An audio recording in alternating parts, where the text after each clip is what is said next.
حافظ قرآن بنائیں گے انشاءاللہ۔ بزرگوں، اللہ تعالیٰ نے ساری کائنات کی ہدایت کے لیے جو کتاب مقدس نازل فرمائی، قرآن پڑھاتا ہے۔ محترم بزرگوں، آج آپ نے دیکھا اتنی بڑی تعداد میں حفاظ کرام یہاں سے سند فضیلت لے کر کے نکل رہے ہیں۔ ہم سب نے دیکھا ایک پیغام تھا، یہ ایک اعلان تھا کہ اللہ رب العزت نے ان سب کو قبول فرمایا اور ان سب کے سینے کو اللہ تعالیٰ نے اس قرآن مقدس کی حفاظت کے لیے قبول فرمایا، جس کے لیے خود باری تعالیٰ نے ذمہ داری لی ہے، اعلان کیا ہے اِنَّا نَحْنُ نَزَّلْنَا الذِّكْرَ وَإِنَّا لَهُ لَحَافِظُونَ، کہ ہم نے ہی اس قرآن کو اتارا ہے اور ہم ہی اس کی حفاظت کریں گے۔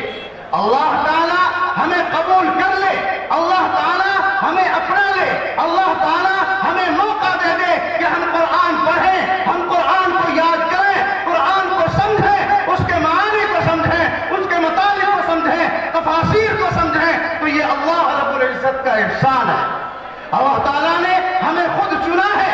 اللہ تعالیٰ نے ہمارا انتخاب خود فرمایا ہے۔ دنیا کے اندر کروڑوں بچے ہیں، دنیا کے اندر کروڑوں لوگ بستے ہیں، لیکن اللہ نے سب کو اپنے کام کے لیے قبول نہیں کیا ہے۔ قرآن مجید کی حفاظت کے لیے جس سینے کو اللہ قبول فرما لے، آپ سمجھیں کہ شاید کائنات میں وہ سینہ سب سے اعلیٰ اور افضل بن جاتا ہے، اس لیے کہ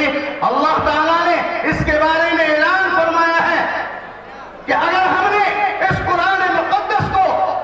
پہاڑوں پر نازل کیا ہوتا تو یہ پہاڑ مارے خوف کے ریزہ ریزہ ہو جاتے، لیکن اللہ کا احسان ہے معمولی انسان کے معمولی گوشت سے بنا ہوا، ہڈیوں سے بنا ہوا سینہ کو اللہ نے اس قابل بنایا، انسان کے وجود کو اس قابل بنایا کہ اپنے ایمان سے اپنی ذات پر یقین سے نوازا، اور سرور کائنات تاجدار مدینہ جناب محمد رسول اللہ صلی اللہ علیہ وسلم کے مشتاق قابل بنایا، اور آپ کے اوپر جو انعام اور اکرام ہوا ہے بزرگوں،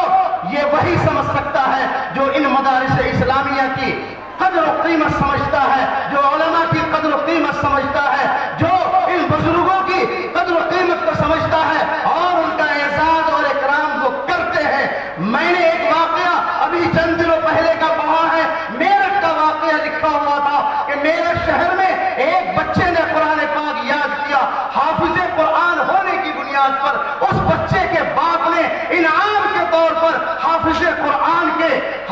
قرآن بننے والے بچے کے استاد محترم کے لیے 11 لاکھ روپے کا اعلان فرمایا۔ یہ اعزاز تھا، یہ اکرام تھا حافظ قرآن کے استاد کے لیے۔ اس بچے کے دل میں جو قدر تھی، جو عزت تھی، جو عظمت تھی، انہوں نے اظہار کیا، اسی مجلس میں 5 لاکھ روپیہ انعام کے طور پر دیا اور کہا میرا بچہ جب رمضان کے مبارک مہینے میں تراویح میں پورا قرآن سنا دے گا 6 لاکھ روپے کا اعلان میں انعام میں پھر سے دوں گا۔ میرے بھائیوں، یہ تو دنیا کا معمولی سا انعام ہے، یاد رکھیے گا۔ ابھی حضرت مولانا کبیر الدین صاحب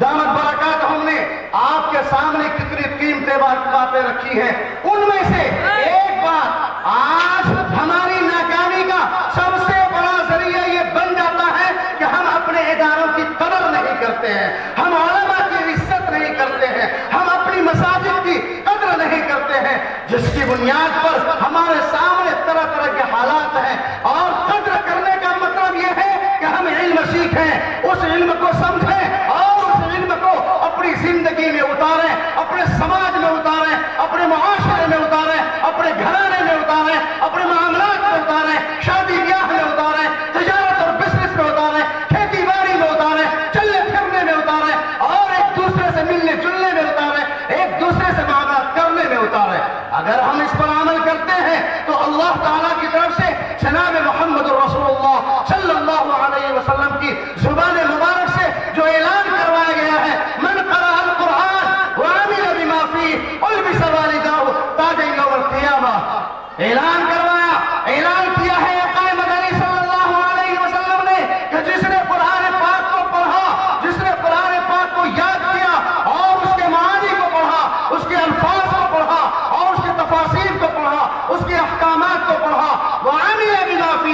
اور قرآن پاک کے احکامات پر عمل بھی کیا، اپنے آپ کو علم کے ساتھ ساتھ عمل کے زیر و زیور سے مزین کیا، البس والدہ تاج یوم القیامہ، تو ماں باپ کو قیامت کے دن سونا کا تاج پہنایا جائے گا۔ حفاظ کرام کو آج ہم جو اعزاز دیتے ہیں یہ معمولی اعزاز ہے، اصل اعزاز تو اللہ تعالیٰ اس دن دے گا۔ یقال لصاحب القرآن اقرأ وارتقی ورتل کما کنت ترتل فی الدنیا، وہاں کہا جائے گا قرآن پاک پڑھتے جاؤ، جنت کے درجوں پر چڑھتے جاؤ، یہ انعام ہوگا اللہ تعالیٰ کی طرف سے۔ بزرگوں، ہم حوصلے کے ساتھ، عزیزوں ہم حوصلے کے ساتھ زندگی گزاریں اور اپنے اللہ کو ہر لمحہ راضی کرنے کی فکر کے ساتھ اپنی زندگی کو گزارنے کی کوشش کرتے رہیں۔ زندہ رہنا ہے تو میرے کارواں بن کر رہو، زندہ رہنا ہے تو میرے کارواں بن کر رہو، اس زمین کی بستیوں میں آسماں بن کر رہو، اس زمین کی بستیوں میں آسماں بن کر رہو۔ دور حق ہو تو نصیب بوستا بن کر رہو، دور حق ہو تو نصیب بوستا بن کر رہو، دور باطل ہو تو تیغ بے عما بن کر رہو۔ وآخر دعوانا ان الحمدللہ رب العالمین۔ السلام علیکم ورحمۃ اللہ وبرکاتہ۔ جزاک اللہ خیرہ۔ حضرات